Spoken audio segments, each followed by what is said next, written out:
नाम क्या है तुम्हारा? कुर्सी पर बैठे इंस्पेक्टर की भारी आवाज ने पूरे थाने में सन्नाटा फैला दिया। दरवाजे पर खड़े बुजुर्ग का गला सूख गया। उन्होंने कांपते हाथों से एक मुड़ा तुड़ा कागज आगे बढ़ाया। साहब, ये मेरी शिकायत है। मेरी बेटी 3 दिन से। इंस्पेक्टर ने बिना देखे कागज मरोड़कर फर्श पर फेंक दिया। अरे बाबा, हम कोई लापता पता ढूंढने वाले एजेंसी हैं क्या? चलो निकलो यहाँ से, बाहर लाइन लगी है, हमको काम करने दो। थाने में बैठे लोगों ने हंसना शुरू कर दिया। बुजुर्ग के पांव जैसे जमीन में धंस गए। वह कुछ कहना चाहते थे पर शब्द गले में ही टूट गए। रामनाथ मिश्र की उम्र शायद 70 के करीब थी। सफेद दाढ़ी, हल्का झुका हुआ कंधा और हाथों में एक पुरानी डायरी जिसे वे हर जगह साथ रखते थे, जैसे वो किसी का कर्ज हो। गांव से शहर आए 3 दिन बीत चुके थे। उनकी बेटी मालती, जो शहर में एक कपड़ा मिल में काम करती थी, अचानक लापता हो गई थी। हर दिन शाम 6 बजे फोन करती थी, लेकिन 3 दिन से फोन बंद था। सिर्फ एक पिता ही समझ सकता है फोन की लगातार स्विच ऑफ टोन कैसी पटरी काट देती है। थाने में इंस्पेक्टर के तिरस्कार भरे शब्द उसके कानों में हथौड़ों की तरह बज रहे थे। लोग अपनी जवान बेटियों को खुद गायब करा देते हैं, फिर दौड़ते हैं पुलिस के पीछे। चलिए चलिए, हमें परेशान मत कीजिए। रामनाथ के होंठ कांप गए। साहब, मैं गरीब आदमी हूँ, मेरी बस यही एक बेटी है, उसके लिए ही तो जी रहा हूँ। इंस्पेक्टर ने डांट कर कहा, बाहर निकलो वरना सिपाही बाहर फेंक देगा। भरी चौपाल जैसे थाने में बुजुर्ग को यूं ढकेल कर निकाल दिया गया जैसे वह इंसान नहीं, कोई बोझ हो। सड़क पर बैठा एक पिता।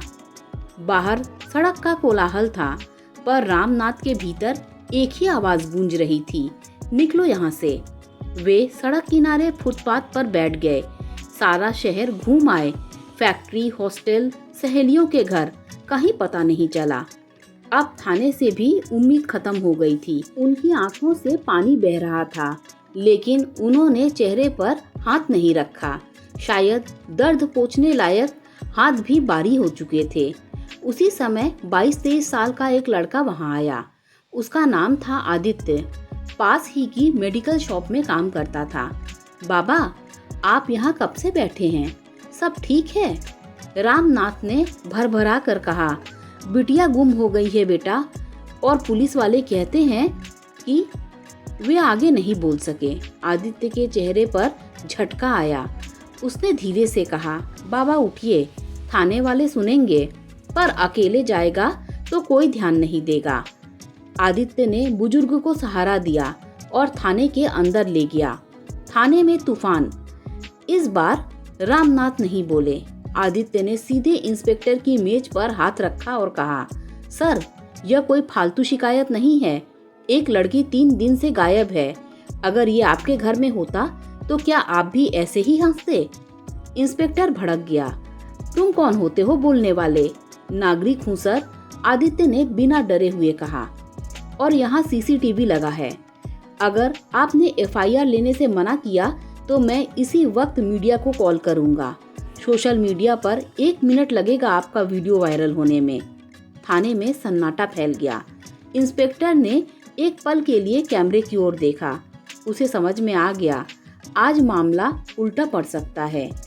उन्होंने मजबूरी में कहा, ठीक है, लिखो शिकायत। रामनाथ की आंखों में उम्मीद की हल्की किरण जल उठी। जांच शुरू। शिकायत दर्ज होते ही पुलिस ने सर्विलांस शुरू किया। फैक्ट्री का सीसीटीवी, सड़कें, बस स्टॉप, सब पर नजर रखी गई। तीसरे फुटेज पर मालती दिखाई दी, रात के 8 बजे फैक्ट्री से निकलते हुए। सामने वाली सड़क पर एक आदमी बाइक पर आया और उससे बात की। मालती उसके पीछे बैठी और दोनों कहीं चले गए। रामनाथ का दिल जोर से धड़कने लगा। ये कौन है? इंस्पेक्टर ने वीडियो जूम कर दिखाया। चेहरा साफ नहीं दिख रहा था। कहीं वो? रामनाथ बोलते बोलते रुक गए। आदित्य ने महसूस किया कि वे डर रहे हैं। बाबा, आप जानते हैं उस आदमी को? बुजुर्ग ने धीरे से सिर हिलाया। शायद फैक्ट्री का सुपरवाइजर राकेश। पिछले महीने मालती ने कहा था कि वो अक्सर उसे देर तक रोकता है और तफरीह करता है। इंस्पेक्टर की आंखें चौड़ी हुई। उस राकेश पर पहले भी 2 शिकायतें आई थी, लेकिन सब ने वापस ले ली। पुलिस उस रात ही राकेश के घर पहुंची। घर पर ताला लगा हुआ था, पर पड़ोसी से पता चला कि वह पिछले 2 दिन से घर नहीं आया। किसी को कुछ सूझ नहीं रहा था। इसी दौरान आदित्य को एक बात याद आई। सर, वहाँ पीछे वाली रोड पर एक पुराना गोडाउन है। रात में वहाँ से आवाजें आती हैं। कई लोग कहते हैं कि फैक्ट्री के लड़के वहाँ अक्सर आते हैं। इंस्पेक्टर ने तुरंत टीम बनाई। रामनाथ भी पीछे पीछे चल दिए। गोडाउन का दरवाजा जब तोड़ा गया तो अंदर अंधेरा और सड़ी हुई बदबू थी। टॉर्च की रोशनी पड़ते ही एक कोने में किसी का हाथ हिला। मालती! रामनाथ की चीख ने सबको हिला दिया। वह जमीन पर पड़ी थी, डरी हुई, कांपती हुई, बदहाल। चेहरा सूजा हुआ था, होंठ फटे हुए, कपड़े गंदगी से सने हुए। आदित्य तुरंत उसकी ओर भागा।